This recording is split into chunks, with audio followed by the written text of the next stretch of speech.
दोस्तों सुनील शेट्टी साहब इंडस्ट्री के one of the biggest superstars रहे हैं और वो आज भी काफ़ी रेलेवेंट हैं और समय के साथ चलते हुए अच्छी-अच्छी वेब सीरीज़ कर रहे हैं और उनकी कुछ अच्छी मूवीज़ भी आने वाली है। और वो फ़िटनेस के बारे में और बिज़नेस एंटरप्रेन्योरशिप के बारे में भी काफ़ी अच्छी चीज़ें शेयर करते हैं, जिससे यंगस्टर्स लोग भी सीख रहे हैं। और उनका एक बहुत ही बढ़िया क्लीन विदाउट एनी कंट्रोवर्सीज़ वाला करियर रहा है और वो इंडस्ट्री के one of the most loved people भी रहे हैं। अगर हम लोग उनके टॉप एक्शन मूवीज़ की बात करें, यहाँ पे हमने वो एक्शन मूवीज़ ज़्यादातर लेने की कोशिश की है, जहाँ पे वो सोलो हीरो थे। तो अगर हम उनके टॉप एक्शन मूवीज़ की बात करें तो देखो फर्स्ट मूवी तो डेफिनिटली मोहरा आएगी, हालाँकि Mohra was a two hero film, but फिर भी इसमें सुनील शेट्टी साहब का बेटर रोल कहा जाएगा कंपेयर टू अक्षय कुमार। और ये मूवी उनके ऊपर ही बेस्ड थी as the title also suggest. बहुत बढ़िया-बढ़िया उनके एक्शन सीन्स थे, राइट फ्रॉम उनका जेल वाला scene to the scenes where he wipes off all the bad guys, और एक उनका और अक्षय कुमार साहब का एक बहुत बढ़िया साथ का भी एक्शन सीन था। तो मोहरा तो definitely remain one of his best action movies, not one बल्कि हिज़ बेस्ट एक्शन मूवी। और उनके बाकी मूवीज़ की बात करें तो उनकी डेब्यू तो मूवी बलवान से हुई थी। बलवान कुछ ख़ास फ़िल्म तो नहीं थी, हालाँकि उसमें उन्होंने अच्छा परफ़ॉर्म किया था। Not in terms of an actor but an action hero, because initially वो एक्टिंग में उतने अच्छे नहीं थे, बट उनकी बॉडी, उनका स्क्रीन प्रेज़ेंस वो सब काफ़ी अच्छा था, जिसके चलते उनकी मूवी चलती भी थी। बलवान को अच्छा बनाने में डैनी डेंगजोंगपा साहब का भी बहुत बड़ा रोल था। जब विलेन बहुत स्ट्रॉन्ग हो तो हीरो की हीरोइज़्म और ज़्यादा बाहर निकल कर आती है। एंड बलवान movie was a great example of that, कि जहाँ पे ही विलेन इतने बढ़िया थे डैनी डेंगजोंगपा साहब, तो इवन अ न्यूकमर लाइक सुनील शेट्टी उनके सामने एकदम हीरोइक जो लगे थे, वो और ज़्यादा उभर के सामने आया था। उसके बाद उनकी 1993 में वक़्त हमारा है आई थी, which was not an action film but it was an overall masala film. Action भी था, कॉमेडी भी थी, ड्रामा भी था, अच्छे गाने भी थे। बट अगेन वो 2 हीरो फ़िल्म थी तो उसको हमने इसमें इंक्लूड नहीं किया है। पहचान भी उनकी आई थी विद सैफ अली खान एंड सिद्धार्थ। 1994 एक बहुत ही उनका सिग्निफिकेंट ईयर था, मोहरा इसी साल आई थी। इसी साल उनकी अंत भी आई थी, अंत भी बहुत चली थी। मूवी ठीक-ठाक थी, बहुत ज़्यादा बढ़िया तो नहीं थी बट ठीक-ठाक मूवी थी। बट मूवी चली बहुत थी। इसमें उनके साथ सोमी अली थी और विलेन में परेश रावल थे, बहुत अच्छा उन्होंने भी विलेनियस रोल निभाया था। इसके लास्ट का एक एक्शन सीन था जिसमें बाइक पे फाइटिंग होती है, वो सीन की काफ़ी तारीफ़ हुई थी और सुनील शेट्टी ने काफ़ी अच्छे से एग्ज़ीक्यूट किया था उस सीन को। 94 में ही इनकी one of the biggest hits Gopi Kishan भी आई थी। हालाँकि गोपी किशन को आउट एंड आउट हम लोग एक्शन फ़िल्म तो नहीं बोल सकते, एक्शन सीन थे इसमें अच्छे-अच्छे, बट इसको पूरी तरह एक्शन फ़िल्म तो नहीं बोल सकते हैं क्योंकि इसमें काफ़ी अच्छी कॉमेडी भी थी। इनका डबल रोल था जिसमें एक रोल में ये एक्शन हीरो थे और एक रोल में ये कॉमेडी कर रहे थे। और ये one of the first movies कही जा सकती है जहाँ पे सुनील शेट्टी साहब का कॉमेडी का जो स्किल्स है, वो उभर के सामने आया था। उसके बाद तो उन्होंने एक से एक बहुत सारी कॉमेडी फ़िल्म्स की, right from Hera Pheri till now. उसके बाद अगर उनके हम लोग बड़े फ़िल्मों की बात करें इन टर्म्स ऑफ एक्शन, तो 1996 में ही हैड कृष्णा एंड रक्षक, दोनों मूवी में इन्होंने काफ़ी डिसेंट एक्टिंग की थी। उस समय एज़ एन एक्टर ये उभरना शुरू हो गए थे। एज़ एन एक्शन स्टार तो ये ख़ैर अपने डेब्यू से ही बहुत अच्छे थे, बट इस दोनों मूवी से ही एज़ एन एक्शन स्टार भी अच्छे से उभरना शुरू हो गए थे।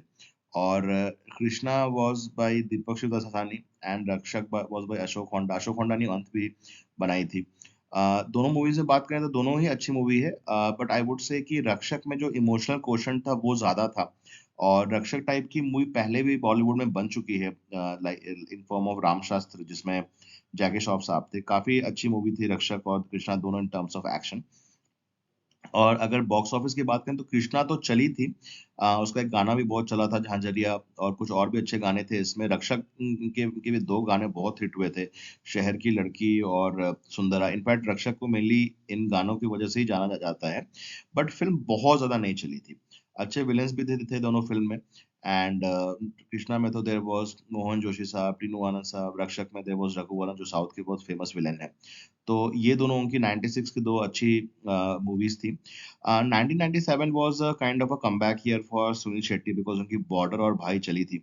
Again border despite being a great hit and great movie, हमने यहाँ पे इसको इंक्लूड इसलिए नहीं किया है बिकॉज़ वो एक मल्टी स्टारर थी। अ, भाई फ़िल्म एक सरप्राइज़ हिट थी बिकॉज़ भाई फ़िल्म रिलीज़ हुई थी 1997 में, जब उनकी 2 जब जब जिस समय 2 उस साल के सबसे बड़ी मूवी इसके साथ उसी फ्राइडे को रिलीज़ हुई थी।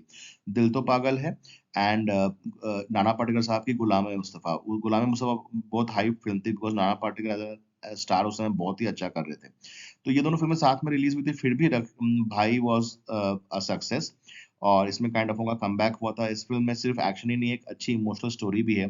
अ, कैसे एक सीधा-साधा गाँव का आदमी शहर में आने के बाद क्या-क्या चीज़ें उसके साथ होती हैं, जिसके चलते वो मतलब फिर वो उसका एक्शन वाला पार्ट आता है एंड वो काइंड ऑफ सोसाइटी का एक मसीहा जैसा बन जाता है। देन उनकी एक मैं बोलूँगा कि एक अंडररेटेड मूवी आई थी काइंड ऑफ आक्रोश इन 1990 अर्ली 1998 फ़िल्म तो बिल्कुल नहीं चली थी, बट फ़िल्म में एक अच्छा कुछ देर तक का थ्रिलर और सस्पेंस मटेरियल था। फ़िल्म में बहुत ज़्यादा एक्शन नहीं था, लेकिन फिर भी ठीक-ठाक एक्शन था और इसको इसकी उनकी एक अच्छी थ्रिलर फ़िल्म्स में काउंट हो सकती है। अगर ये फ़िल्में आपने नहीं देखी तो आई वुड सजेस्ट कि एक बार ज़रूर देखें, क्योंकि इनिशियल जो सस्पेंस वाला पार्ट है वो आपको थोड़ा-सा इसमें इंटरेस्टिंग लगेगा।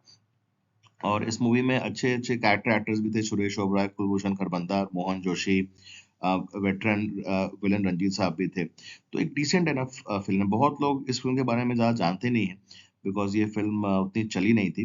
But definitely worth a one time watch. Then again उनकी विनाशक आई थी। विनाशक भाई के बाद आ रही थी, तो काफ़ी इससे उम्मीद थी कि सुनील शेट्टी का साहब का कमबैक हो ही चुका है, तो ये मूवी भी शायद बहुत ज़्यादा चलेगी। हालाँकि ये मूवी अच्छी तो थी और ठीक-ठाक कमाई भी की, बट बहुत ज़्यादा चली नहीं थी, but it was very hyped that time. बहुत बढ़िया सुनील शेट्टी ने रोल प्ले किया था। फ़िल्म का स्क्रीन प्ले बहुत अच्छा था। इस फ़िल्म का स्क्रीन प्ले राजकुमार संतोषी साहब, जो एक बहुत ही लेजेंडरी डायरेक्टर हैं, उन्होंने लिखा था और ये रवि दीवान साहब की एक्शन फ़िल्म थी, जो कि एक बहुत ही रेनाउंड एक्शन डायरेक्टर थे और सुनील शेट्टी के साथ उन्होंने बहुत ज़्यादा काम किया था, उनके काफ़ी क्लोज़ टर्म्स हैं। एंड इसमें apart from Suniel Shetty uh, Om Puri साहब का भी एक बहुत ही बढ़िया रोल था and there was a host of villains. Again इस मूवी में भी डैनी डंजाउपा साहब थे और उन्होंने बहुत अच्छा विलेन का किरदार निभाया है। मुकेश ऋषि साहब भी थे इस मूवी में। तो ओवरऑल ये भी काफ़ी डिसेंट मूवी थी। आपकी 1990s की कौन-सी फेवरेट सुनील शेट्टी मूवीज़ हैं, आप लोग प्लीज़ बताएँ और अगर आपको वीडियो अच्छा लगा है तो रिक्वेस्ट है कि आप प्लीज़ वीडियो को लाइक करें और चैनल को सब्सक्राइब करें।